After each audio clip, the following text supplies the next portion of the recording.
The Wake remix To 2012. my Lightskin brother. What's going on, dude? That's what I'm saying, man. Yes. A lot of love from the girls. Like, would you say that? Yeah, standard, but you know the struggle though.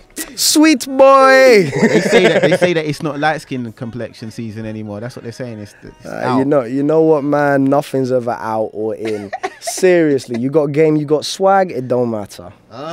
So listen, man, from the jump, a lot of people might know you from Wretch 3-2's Traktor, you know what I mean? You sang the hook. Then you was called L. Yes. Now you're L Marshall, man. Break down the adaption for us, man. Well, you know, most people probably know me as that guy from Traktor. Oh, well. Keeping it real, keeping it real. And you know, that's my mistake, man. I mean, you cannot Google L. I love the name so much. I was stubborn about changing it, but eventually we had to make that decision. Do you know what I mean? We sat down. You would not believe how much of a big issue it was. I mean, you know, you had label heads and boardrooms talking about we need to change this name, and I'm sitting there like, nope. But eventually I gave in. Do you know what I mean? And good thing too, because I can Google myself now. Real name? Tom. Oh, so seriously? Yeah. So where did the whole L thing come from? L Marshall, where did that come from? Alright, it's a cartoon character, anime character named L. He was a detective in one of my favorite animes. Seriously, Death Note, you know, you should probably check that out. It's just really good. And yeah, I mean, I always wanted to just be one letter, but I also wanted to represent the cities I was from, the cities I call home, and for me that's Lagos and London. Do you know what I mean? And when I thought of L, it just kind of made sense and it sat well. The Marshall didn't get added until later. We deliberated over the whole, you know, searching issue, and we came up with nothing. And then I was sitting with my manager after like 2-3 hours of meeting about it and arguing with people about it, and you know, I was like, you know what, man, like, what are we gonna do? Like, what's the in the army, what's the highest you know, rank you can have? And he goes, Field Marshal. There's only like a few of them in the world. And I'm like, L Marshall. So you got the Wait EP out now, you got the single as well, the remix been blasting it off with Sincere and Sneak Bowl. You got the line in there, I'm not saying I'm the greatest, but I'm in the top 1. Yeah. Jeez, man.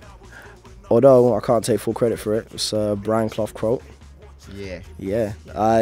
You're gonna try and catch me off guard there. I'm saying that it's pretty boasty though. Like a lot of people gonna say this guy's coming in the game, he's a new artist, and he's, you know what I mean? It's like, you know, some people like, is he arrogant? Is he overconfident? Like, you know how what? would you break it down? You know what, man? I'm cocky and I'm arrogant. I'm gonna keep it very honest with Yeah. you. Yeah. Do you know what? But you're never gonna catch me telling anybody, oh, I'm an amazing footballer. Oh, I'll beat everybody at basketball. Do you know what I mean? I play basketball, I play football, I play rugby. I was really sporty when I was in my school days. You're never gonna catch me saying I'm the best. You know what I mean? My craft is music. I strive to be the best. And everybody says they're the best at some point. So I mean, are you kind of saying that when you get on track, when you're writing, when you're on, you know what I mean, when you're artist on the music, that you've got an alter ego? Nah, I wouldn't say I've got an alter ego, but what I would say is that certain things that I wouldn't necessarily say to people in real life, I put them on record. Do you know what I mean? Those are my thoughts, those are my feelings. A lot of the time I do just say, you know, talk as I would talk in regular life. But, you know, I think if you're any form of hip-hop artist, I'm not saying I'm a hip-hop artist, but it is definitely a part of who I am. And a part of that is bragging. Let's keep it real. You know, hip-hop, you know, you're talking about something that was birthed in street battles and people saying they're the best.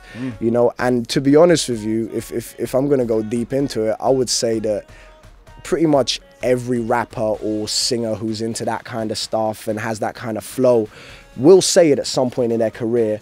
And I think what makes you is how you say it. Do you know what I mean? So there's like an art to saying you're better than everybody else in the most creative way possible.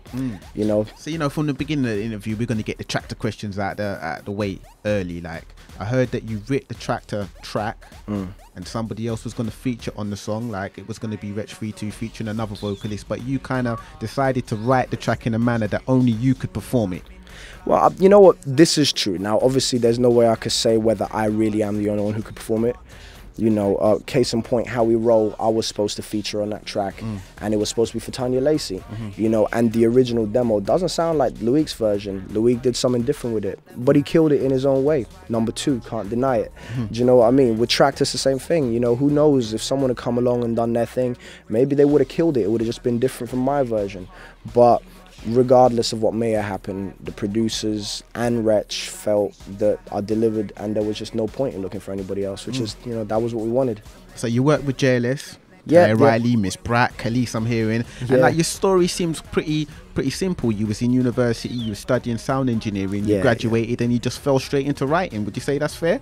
Nah, I mean, I've been writing since I was 11 years old. I'm a singer first and foremost, but really and truly, I'm not. You know, I mean, I'm a writer, but I got into writing because I wanted to be a singer, which, you know what I mean? And I wanted to be the best writer I could be for myself. And at some point, I suppose I realized that actually I could, you know, write for other people too. I didn't really chase one or the other. I would just go into the studio, do my thing. Sometimes I get writing requests, you know, sometimes I wouldn't. Sometimes it's feature requests, sometimes I wouldn't.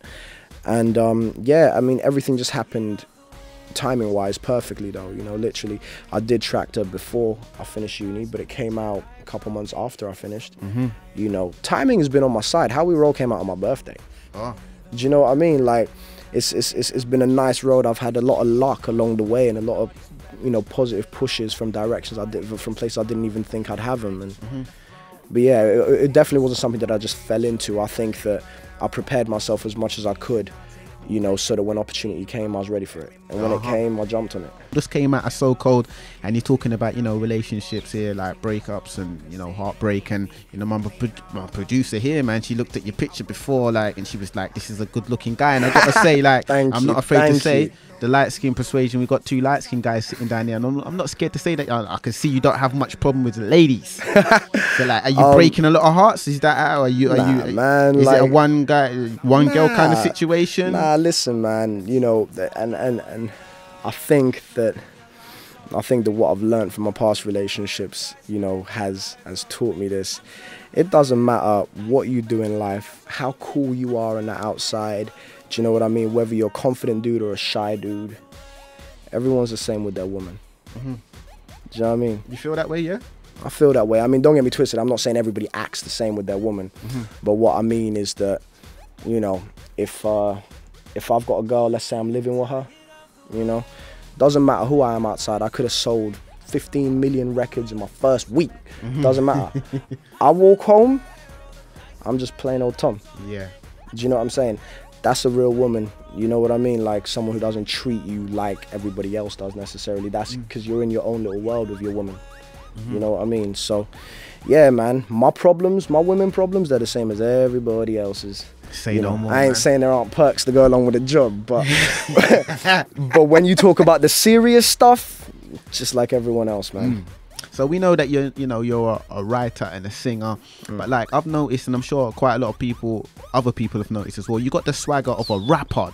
The way that you're writing your lyrics as well, it seems like from a rap approach. Would you say that's fair to say? Yeah, I mean, I used to want to be a rapper, but I will say this, you know, that's a side of me, and the reason why it's come out first is because, you know, I mean, just from being a bit of a student of, you know, what hasn't worked in the past in this industry, I'm looking at it and I'm saying, you know, this is me, this is real. I used to want to be a rapper when I was a kid, and you know, I come from a place where I listen to hip hop. I mean, let's keep it real. 13 to 18, I was living in Nigeria. What do you think we listen to over there? You know what I mean? It's a lot of American hip hop. They didn't really have them Afro beats them times. Nah, not then. No, you know, I mean, now it's a different thing. Now it's a different thing. But it's still, you know, I mean, I was coming up on Eminem, Nas, Park, 50 Cent. That was what I was listening to, you know, and that's real. That's me. That's who I am. But no matter who I am on the inside, if the first track I put out is pop, and then I try and turn around and do a rap thing, everybody's gonna be like, yeah, gas, whatever, man. Yeah. Do you know what I mean? So I'm just like, look, you know, just in order to stay true to myself and to show people my growth, I suppose, even though I'm gonna condense it, you know, this is where I started, so this is where I'm gonna start my career. You know, it's real. yeah, come the album, yeah, you're gonna see some pop stuff, you're gonna see some rock, you're gonna see some R&B. So that being said, though, are you comfortable with like being filed under UK R&B artist? Nah, but I think that I'm like every other artist. We don't like to be put in boxes, and this industry dictates that you have to be put in a box.